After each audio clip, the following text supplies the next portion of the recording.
that is because people are held back by that constraint. Constraints can come in the way of skills, they can come in the way of like mental capacity or beliefs around certain things can constrain you from growing. AKA, oh, anyone I hire, I was talking about this with my own dad like 2 weeks ago. He's like, I can't hire any more staff. Like, my dad's staff for the last like 10 years of his business have been me, his son, my cousin, who's now completing his apprenticeship, my best friend from school, who grew up in the same area as us. My dad's known since he was like 3, right? And my dad's own best friend who he worked with for years. That shows you that he does not trust anyone, right? Because my dad subcontracted for so many years, and in subcontracting, it was natural for not being able to steal each other's work. That makes it sound criminal and illegal, but there was a lot of undercutting and things going on. So my dad has carried that belief system into his business now and has never went out and actually hired any full-time qualified staff.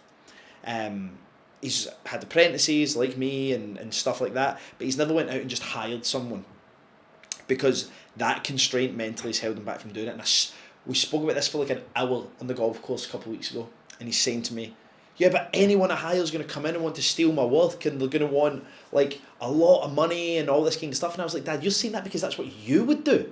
You would be there and you would want paid big money because you're good at what you do and you've always been self-employed, so you're not used to being paid an hourly rate. And if the person who owned the job asked you to take it over instead of the other person, you would do it. This is like people who constantly cheat on their girlfriends and then end up with a girl that they actually love and never trust them, because they are going and like sleeping with other people's girlfriends. It adds up. You know what I mean? Like, being a mad philanderer is going to come back and get you one day, right? I know that personally. So these things happen. You outgrow that stuff, right? But you lack trust because of your own actions, your own constraints, right?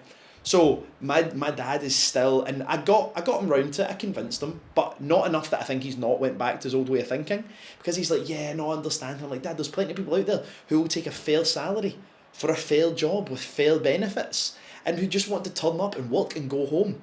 My problem as an entrepreneur was that I thought because I want to be an entrepreneur, anyone who ever worked with me shared the feeling of always wanting to be an entrepreneur. Nobody was actually happy being employed.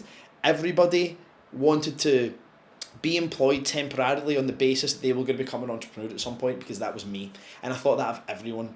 And I thought to myself, I'm going to bring people in, I'm going to train them, and I'm going to invest money into them, and they're just going to leave, right? And I remember saying this to a friend of mine, and I said, I'm looking at the costs, and I'm like, bringing in staff, and then taking these staff, and we invest in education for our staff, right? As and when is required, and invest in good technology and good software and whatever. And I was like, I'm going to spend this there and I'm going to spend that. Like, look at what that's going to cost the business.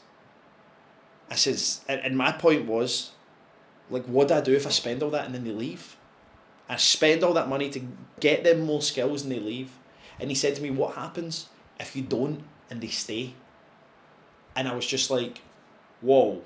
It was one of those moments that something just hits you and I went, oh, geez, oh, yeah. Like, true. Really true. And I had to detach from that because I thought everyone wanted to be an entrepreneur. So I was thinking to myself, why will someone come to my events? And by the way, I champion entrepreneurship, and if any of my staff want to become entrepreneurs, I hope they do.